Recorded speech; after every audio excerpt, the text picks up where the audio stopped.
Hello everybody, and welcome to the Maverick Files. I am your host, Thanasi, and today we're going to be talking about this guy, the Maverick Rattler. Now, it has been spied recently, and I want to go over some of the details because I know a lot of folks are waiting for their Ford Maverick, so I wanted to talk about what this truck is, what we've seen, what we know, and then what we can expect based on some of the details and the other vehicles in Ford's lineup. So without further ado, let's get into it. I'm going to cycle through these photos as we go along, but yeah, let's start with what we see. So one of the first things that we see is that there are new bumpers on the Maverick. Now, when you're looking at this, you're saying, hey, hold on.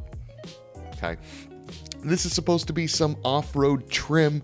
How are these bumpers good for off-roading? It looks like they destroy any sort of ground clearance, approach angle, anything like that. Now, what you'll notice, and what astute eyesight like administrator on Maverick Truck Club pointed out, was that there is actually a lot of fake caps on the outer edge that are meant to hide the fact that this Maverick actually has a high clearance front bumper. So check that out. So as we continue to cycle through these photos, you can see some comparisons between a regular Maverick and what we're going to call the Maverick Rattler. And you can see that there are definitely a lot of changes made to that front bumper in order to improve its approach angle and just overall abilities off-road, right? If you're not worried about a large front air dam, which helps efficiency, then you can do more things off-road. Now, the next thing that was noticed is that this vehicle is based on an FX4. The prototype was riding on Falcon Wild Peak all-terrain tires. We can see the FX4 stickers, and if we look at the rear, we can see visible IRS, which confirms that this is an all-wheel drive truck, which should come as no surprise because, listen, at the end of the day, this is the off-roady trim for the Maverick. Whether it's going to be called the Rattler, whether it's going to be called the Timberline or something else, we don't know. We're just assuming it's going to be called the Rattler because in June, Ford trademarked that moniker, and it's not clear that that name really applies to any other vehicle in the lineup other than the brand's small pickup, right? But let's continue with another couple things that we see on the Maverick Rattler. Well, the next thing that we see is the fact that this thing has full body camo. Now, if you'll remember, a couple months back, they were testing another truck. The Maverick was being tested alongside something else. But those earlier trucks, they didn't receive as much camo as this truck does.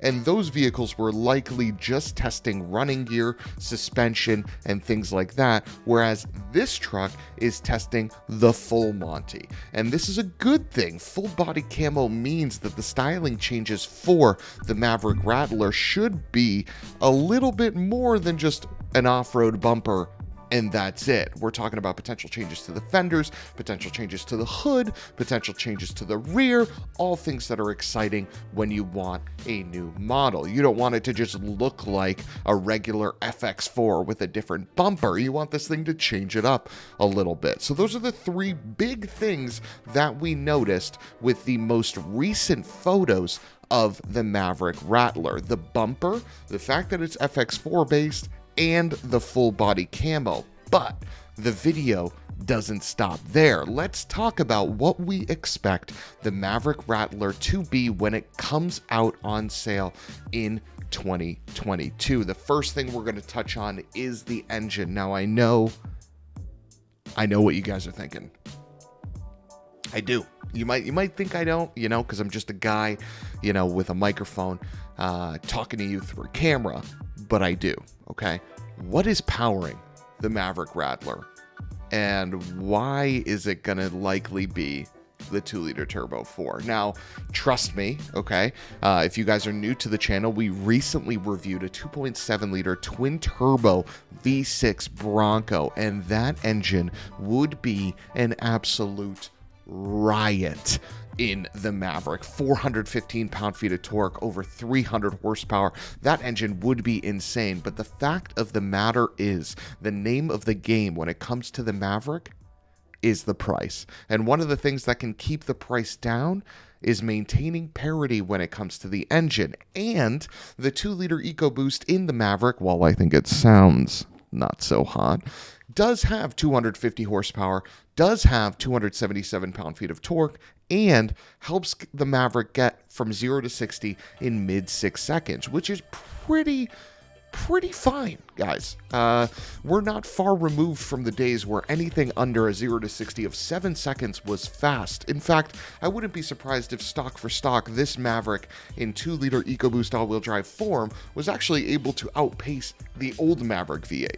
That might be a hot take, but I wouldn't be surprised if that was reality. And let's remember, this is going to be a Maverick trim. This isn't it's going to be the Rattler trim. This isn't going to be some sort of Raptor or ST Sporty variant. So the 2.0 liter already has plenty of power to cross that bridge. But,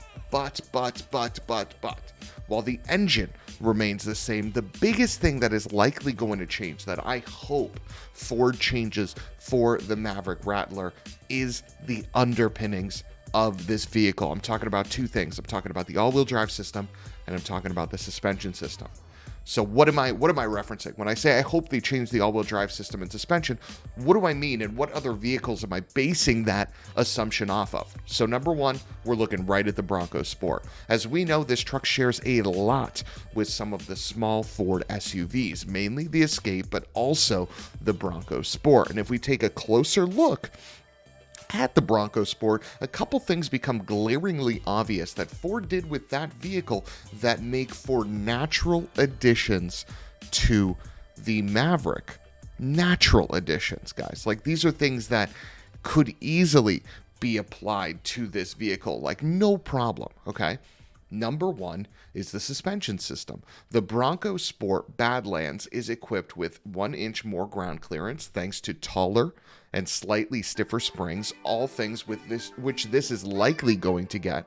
Some of these photos, like right here, you will see that the Maverick is a little bit taller than the tester Mavericks that it runs with. So 1 inch of ground clearance thanks to slightly taller and stiffer springs. Makes sense that that is applied to the Rattler. Number two, the front dampers on the Bronco Sport Badlands are actually fitted with hydraulic rebound stops to help soak up bumps. That's something that's easily added to the Maverick, and it makes no sense that we wouldn't see that on the Rattler trim. Now, all of that combines to give the Bronco Sport 7.4 inches of wheel travel and 8.8 inches of ground clearance with a 30.4 degree approach angle. Now, that approach angle is more than Ranger, more than Colorado, more than Tacoma. I'm not including ZR2 trims and TRD Pro trims. I'm just talking about base truck compared to this, okay? Or compared to the Bronco Sport. That also outpaces the Ranger. The Ranger FX4 has 8.2 inches of ground clearance. The Bronco Sport Badlands has 8.8 inches of ground clearance. So if the Ford Maverick is able to hit on these same metrics that the Bronco Sport does when it comes to wheel travel and ground clearance, you're looking at something that at the very least can compete off-road with these trucks. Now, hold on. Off-road is just more than height. Off-road is more than just approach angle. Off-road is more than just ground clearance. You need a transfer case. And that's where we get into the other thing from the Bronco Sport that I think the Maverick is going to take from it that'll make the Rattler a formidable off-road vehicle. It's not going to replace your Gladiators. It's not going to replace your Wranglers. It's not going to replace the Bronco, the Tacoma TRD Pro, anything like that. But it's going to make the Maverick a lot more capable off-road, and that is the twin clutch rear drive unit. Now, the Bronco Sport Badlands trim takes this right from the Focus RS. It is a similar style twin clutch rear drive unit that gets power to the back wheels. But the key here, okay, isn't the fact that this thing just has a twin clutch rear drive unit, which, by the way, is great, okay, on its own. But one of the things that this unit does in the Bronco Badlands is it simulates a locked rear differential. And with a mud rut and rock crawl mode and that twin clutch acting like a locked differential, you have the ability to traverse more terrain that otherwise would not be possible. Now, again, this isn't a locker. This isn't for low. This isn't a direct replacement for any of those things. But what it'll allow the Maverick to do is become a lot more off-road capable in scenarios that right now even the FX4 trim can't do. I mean, let's be honest, the FX4 trim in the XLT or the Lariat effectively buys you wheel tire and added cooling. Yes, I know there's slight changes to the suspension. Yes, I know you get some different drive modes, which, by the way, we did a video on what the FX4 package includes, so be sure to check that out if you're interested. But the fact of the matter is the FX4 package doesn't make the Maverick a, instantly good off-roader. Not even close. And that's where something like this can come in. If the Maverick Rattler can introduce the Bronco Sport Badlands all-wheel drive system with a little bit of added height and a front bumper that is tailored to something that has a good approach angle, you're looking at an overall well-rounded package. And when it comes to price, where do I think the Maverick Rattler could potentially land? Now, a Lariat Ford Maverick gets just above $30,000, and if you option the Lariat with the luxury package, you can get this thing for $35,000. So if this is a standalone model, I would not be surprised if the Ford Maverick Rattler comes in at a $34,995 to $36,995 price range. If this is a package that you can option on top of your Ford Maverick, much like the Sasquatch package on the Bronco or the Tremor package on the Ranger, then you're looking at something that could potentially be a mega deal. You could get an XLT with the Rattler package and probably be under $30,000. I don't think that's going to be the case. This feels more standalone than something like a Sasquatch package, so I wouldn't be surprised if you're looking at mid-30s for this vehicle. But all of that being said, that would still make it exponentially cheaper than Hyundai Santa Cruz, which is great, and it would still be a little bit cheaper than some of the body-on-frame offerings and the unibody offering from the Honda Ridgeline, which starts at around $37,000. But that is our episode today. Hope you guys found a lot of information from this. I am excited to see what Ford does with this sort of off-road trim level Maverick. And the moment any news comes out about this vehicle, when Ford starts to talk about it, we're going to bring it to you guys on the YouTube channel in the Maverick Files. So if you like this video, do not forget to hit that subscribe button, and I will see you in a couple days where we got more awesome Maverick content. See you soon.